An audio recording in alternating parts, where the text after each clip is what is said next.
আমি না কোনো দিনই কোনো প্ল্যান করে কোনো কাজ করতে পারি না। তো স্বাভাবিকভাবেই আমি বুঝতেই পারি না আমি কী রান্না করব কী করব না। কিন্তু আজকে আমার খুব ইচ্ছা করছে ঝাল ঝাল করে ডিমের কষা করতে। শীতকালে সব তরকারিতে একটু ঝাল হলে বেশ ভালোই লাগে খেতে। গরম গরম ধোয়া ওঠা ভাত আর গরম তরকারি, উফ! সে যে কোনো তরকারিই হোক না কেন, ভালো কিন্তু লাগে। ডিমের খোসা ছাড়ানো হয়ে গেছে আর এই অল্প মশলায় তৈরি হয়ে যাবে। ভাতের জল বসিয়ে দিলাম। রান্না করতে আমার ভালোই লাগে, এটা আমার একটা শখও বলা চলে। কাজ থেকে আসার পর এটা আমার ভাল লাগে করতে।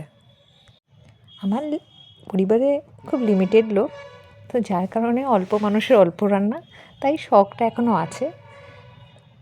দিনে 10-12 জনের রান্না করতে বলে তখন আর শখটা শখ থাকবে না। ভাতের উতল ওইদিকে চলে এসছে। আমি খুব কম মশলা পেস্ট করি, আমি ওই গ্রেটার দিয়েই রান্নাটা সেরে ফেলি এবং ওতে কিন্তু টেস্টটা ভালোই হয়, খারাপ হয় না। একদম শুদ্ধ মশলাটা হয় তো তার তো অন্য গন্ধ থাকে, মানে সুন্দর গন্ধ থাকে। কিন্তু মিক্সিতে আদা রসুন পেস্ট করে বা লঙ্কা পেস্ট করে রেখে দিলেন ওর স্মেলটা অন্য রকম হয়ে যায় এবং রান্নার কোনো স্বাদই আসে না। মায়ের বাড়ির থেকে আসার সময় মা এই কচুটা দিয়ে দিল। এই কচুটাও আমি গ্রেট করেই রান্না করব।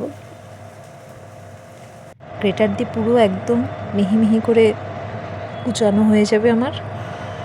এবার সামান্য কালো জিরে শুকনো লঙ্কা ফোড়ন দিয়ে আমি রান্নাটা করে নেবো আর একটু গোলমরিচ গুঁড়ো আমি উপরে ছড়িয়ে দেবো।